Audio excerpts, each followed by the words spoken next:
Respected Director Ma'am, Dean Ma'am, and faculty members, my dear colleagues. I am Dr. Brajishna from Department of Neonatology. Today I will be presenting a case series on neonatal hyperbilirubinemia with acute bilirubin encephalopathy. My colleague Dr. Rasi from Radiology Department will be assisting me in discussing MRI. So I will be discussing case profiles of 3 cases and brief discussion on the topic. So we have 3 outbound babies, all from remote hilly regions, admitted in our unit over last 3 months.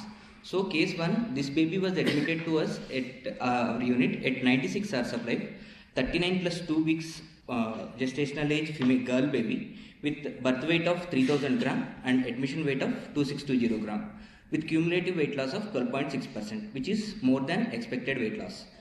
And all 3 babies were delivered by normal vaginal delivery with all mothers having one previous baby, one living issue at least. So none of the elder siblings had neonatal hyperbilirubinemia requiring management. And first, in case 1, mother's blood group was B negative and baby's blood group was B positive. There was RH incompatibility and IAT status was not known, and mother has received anti-D in the previous pregnancy. Baby was on exclusive breastfeeding before admission, and in the case 2, this baby was admitted at day 6 of life, girl baby admitted at 40 weeks gestational age with birth weight of 2800 grams. Admission weight of 2638 grams with cumulative weight loss of 5.8%, which is expected. And this baby was born to 3rd degree consanguineous parents. Blood group of both mother and baby was A positive, and IIT status was not known in this. This baby also was on exclusive breastfeeding before admission. So in case 3, this baby was admitted to us at 22 day of life, girl baby born at 36 weeks gestation with birth weight of 2750 gram. Baby has gained weight adequately and reached 3000 gram at admission and at day 22 of life, which is adequate. So, and this mother's blood group was O positive and with baby's blood group of A positive. There was OA incompatibility, but and there was no history of jaundice in previous sibling. This baby also was on direct breastfeeding before admission. So, coming to examination of cases. So, all 3 cases, all 3 were sick at admission, but hemodynamically stable and vitals were stable at admission. All 3 were clinically icteric till palms and soles deeply, and all were encephalopathic and having shrill cry at admission. There was retrocolis and opistotonic posturing was there in case 1 and case 2. And tone increased in all 3 cases and suck was poor in all 3 cases. There was hepatosplenomegaly in case 1 and it was not there in case 2 and case 3. Embine score, which is objective assessment of acute bilirubin encephalopathy, which also has prognostic importance, which I will be discussing later. So any score more than or equal to 7 confers to severe bilirubin induced neurological dysfunction. So case 1 and case 2 had severe and case 3 had moderate. So bilirubin albumin ratio, it indicates bilirubin unbound to albumin and which can cross the blood-brain barrier and reach central nervous system and damage brain. So this is significantly higher in all 3 cases, and it is corresponding to level of unconjugated bilirubin level. So other systems were within normal limits in case 1, and case 2 had pustules in diaper area. So we had suspected sepsis in this case, and case 3 had abdominal distension at admission with vomiting. So we had suspected either intestinal obstruction or sepsis in this case. And severity of neonatal hyperbilirubinemia. In case 1, we had outside values available. So it was 30.98 and 32.28 total bilirubin level outside. So even with phototherapy, it was not reducing. So they have referred to us with these bilirubin levels. At admission to AIMS, bilirubin level was 39.21. So this baby was started on phototherapy. In case 2, they have checked, and outside they have checked bilirubin level. It was 33.2 and referred to us. At admission, bilirubin level was 36. In case 3, although we don't have any bilirubin levels available, it was at admission 22.39, and we have started phototherapy in this case immediately. So coming to course of individual cases, this was the course of case 1. This was at admission of case 1. As you can see, this baby was deeply icteric till palms and soles, and baby was having stereotypic movements, and baby was having retrocolis and opisthostonous posturing. So bind score of this case was 7 at admission. So we have started immediately the baby on phototherapy. This was the trend of bilirubin levels, and we have planned DVET, and we have given DVET immediately after starting phototherapy, and bilirubin level has reduced to 19.25 after DVET. Even though this level has, even though with intensive phototherapy this level has maintained at the same level, and it is just above phototherapy cutoff level, and it was not reducing, so we have given IVIG as it was immune hemolytic disease. And we DAT was done, and there was features of hemolysis in this case, and this was a clear-cut case of RHISO immunization. And this was the baby, bilirubin levels have gradually reduced, and this was the condition of the baby at discharge. Bind score was 0 at discharge, and on neurological examination baby was normal. This was course of case 2. So this was the condition of baby at admission. This was a video taken in emergency, so baby was not undressed. We can see that baby was lethargic. There was retrocolis. On stimulus, there was increase in tone, and there was shrill cry. So this baby had modified bind score of 9, and this baby, based on age and gestational age, cutoff for PT and 21, and AT cutoff was 27 for this age as per AAP. So at admission, it was 36, bilirubin was 36, which was way above exchange transfusion cutoff. So we have started intensive double surface phototherapy for this case, and baby was also having skin lesions. So in diaper area and retroauricular region. So we have started the baby on amoxicillin clavulanate, and we have planned DVET, and double volume exchange transfusion was done for the same. And sepsis screen was negative, but blood culture later reported to be Staph aureus positive. So we have continued the baby on antibiotics, and we have discharged the baby after completion of antibiotics. So this was the condition post DVET and phototherapy of 1 to 2 days. So we can see that baby is still having poor feeding. Baby was being fed through OG tube. There was retrocolis, and baby was having stereotypic movements, and still irritable. Baby was still irritable, and this was at discharge. And gradually baby has improved, but still there was stereotypic movements, and there was kernicteric faces we can observe. There was anxious look, and also baby was having lid retraction suggestive of kernicteric faces. This might be having sequelae in the future. And case 3, this is also this is a late preterm baby at 36 weeks gestational age, and this baby when admitted, it was having bilirubin level of 22.39. Although it is below exchange transfusion cutoff, baby was deeply icteric, and also baby was having features of encephalopathy. So this baby was started on intensive double surface phototherapy and immediately planned for double volume exchange transfusion.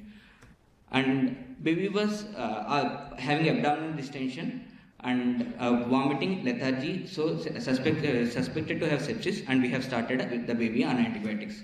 Double volume exchange transfusion was done, and after this bilirubin levels have reduced, and in evaluation the mother and baby blood groups were O positive and A positive, but direct antiglobulin test was negative, and there were no features of hemolysis, so OA incompatibility was ruled out. And we have ruled out intestinal obstruction, and after that baby slowly improved, and blood cultures were reported negative. After 5 days we have stopped the antibiotics, and we were able to discharge the baby.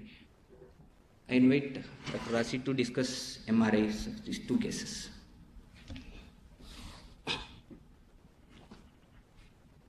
Thank you, sir. Good morning, respected teachers and all my dear residents. Here in case 1, both of these babies cases, they have got plain MRI brain done in a 3 Tesla MRI scanner. And in case of case 1, we see the image on the left, this is an axial T1 weighted image, and the image on the right, this is a axial flare image. And on T1 weighted sequence, we see bilateral symmetrical T1 hyperintensities in globus pallidus. And in case of flare images, we see mild flare hyperintensity in bilateral global pallidi. And in case 2, the first image is a T1 weighted image. We see T1 hyperintensity in bilateral globus pallidus and also T1 hyperintensity in subthalamic nuclei. And the last sequence is a flare sequence, T2 flare sequence. And here we can see hyperintensity in bilateral globus pallidus. Based on these imaging findings and considering the clinical context of both of these babies, bilirubin-induced encephalopathy is a possibility. And what we saw and the imaging features we just saw, these are the classic imaging features in the case of acute bilirubin encephalopathy. We see T1 signal hyperintensity in globus pallidus, subthalamic nuclei, hippocampus, cerebellum, and we can also see subtle signal increase on T2 weighted images also. And neuroimaging findings, they need to be interpreted in the context of clinical history, neurological exam findings, and results of serum biomarkers. This is a case of ABE with typical imaging findings. We see T1 hyperintensities in bilateral globus pallidus. These are symmetrical T1 hyperintensities. And in cases with atypical imaging findings, we see patchy areas of T1 hyperintensities in bilateral globus pallidus. And in both of these cases, we can see subtle increase in the signal on T2 and flare images. And sometimes this could be confused with the normal myelination that happens in the posterior limb of the internal capsule because of the anatomical proximity of these two structures, the globus pallidus and also the posterior limb of the internal capsule. And as the disease progresses to chronicity, we see Candida icterus, that is bilateral symmetric increase in the T2 or flare signal in globus pallidus and thalamus. On the sequential MRI images, we can see increase in the T2 hyperintensity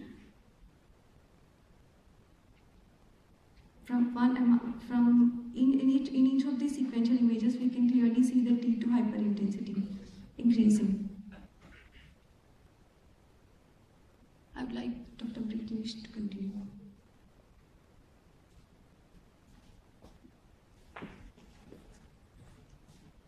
Thank you. A discharge of these 3 babies. Okay, in the first baby was discharged at day 14 after 10 days duration of stay, and M-bind score at admission was 7, and at discharge was 0, and baby's neurological examination at discharge was normal. But hearing screen came out to be refer, and so we have planned ENT follow-up on follow-up, and we have kept high risk. We have attached to high risk clinic for neurological assessment in follow-up, and pediatric neurology follow-up was arranged.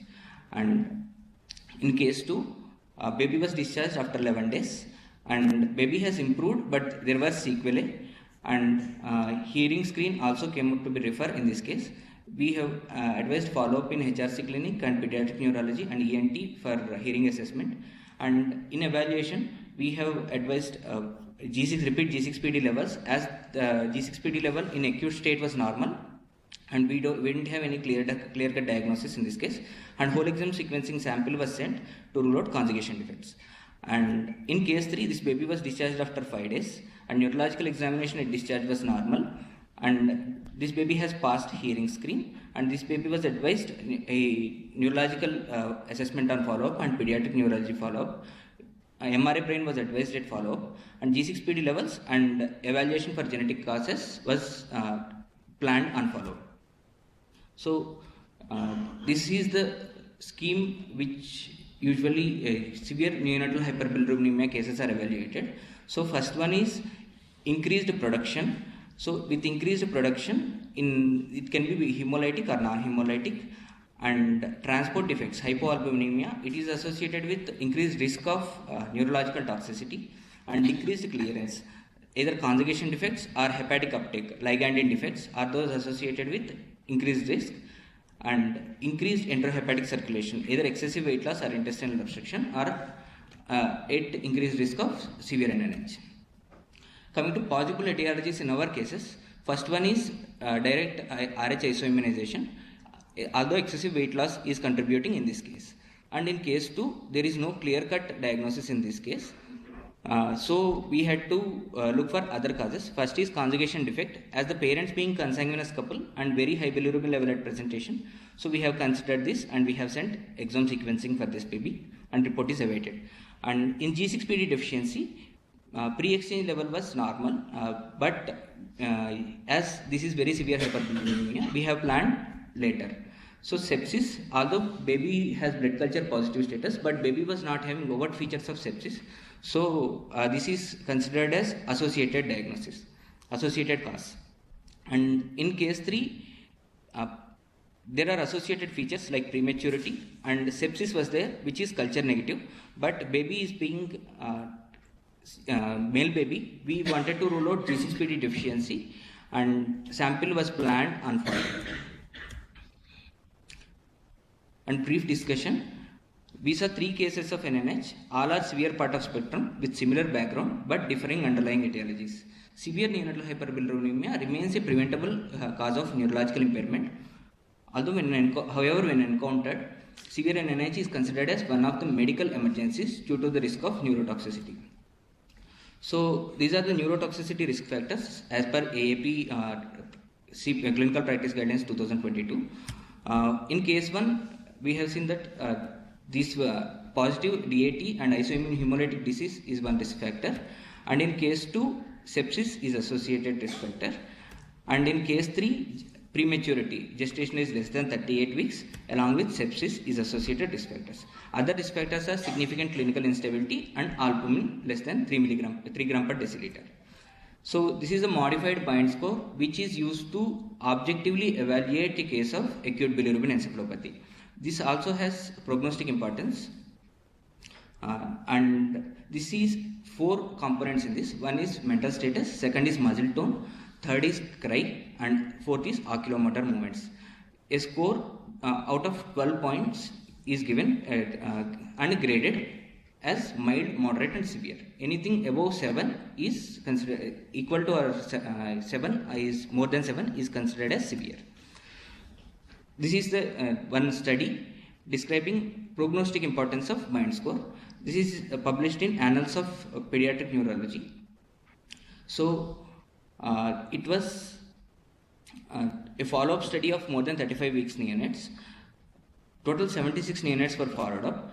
Of these, 33% infants, that is 25 neonates, infants had adverse outcomes in form of death or cerebral palsy or auditory dysfunction, and 66% of neonates, that is 51, led normal life. The key results are bilirubin albumin ratio more than 8.9 mg per gram and Bind score more than or equal to 6 could predict adverse outcomes of acute bilirubin encephalopathy separately or together. And double volume exchange transfusion is the cornerstone of management of severe NNH. So blood volume to be exchanged is calculated by this formula, and PRBC and FFP are added at 2:1 ratio. We are thankful to our transfusion medicine department for their prompt response whenever we request for blood for double volume exchange transfusion. So this is the image performing DVET. So it is performed under strict aseptic precautions in pull-push technique. In all these 3 cases, we have noted one thing is geographic barrier and technical limitations. All 3 were outbound cases and residing at least 150 km away from IMS. There were 3 classical delays. First is care seeking. All 3 were discharged initially, and later there was delay in care seeking, transport difficulty, and delay in initiating optimal management. So all were born in government hospitals, often lacking adequate resources for monitoring and intensive phototherapy. Adherence to standard pre-discharge algorithms, which is usually followed in most of established setups, including our setup, and close follow-up and timely referral mechanism. It is lacking in peripheries. And take-home messages. Severe NNH is an amenable cause of common morbidity encountered in neonates in low and middle income countries. It can be associated with encephalopathy at very high bilirubin levels, but in preterms even at lower levels. Acute encephalopathy may be reversible even at very high levels, hence prompt referral is indispensable. Sound parental counseling at discharge and follow-up mechanism is imperative for prevention. Effective channels of transport and referral remain among the most valuable management strategies, especially in predominantly hilly state like ours. Optimal facilities for intensive phototherapy is crucial to avoid very high bilirubin levels. Thank you.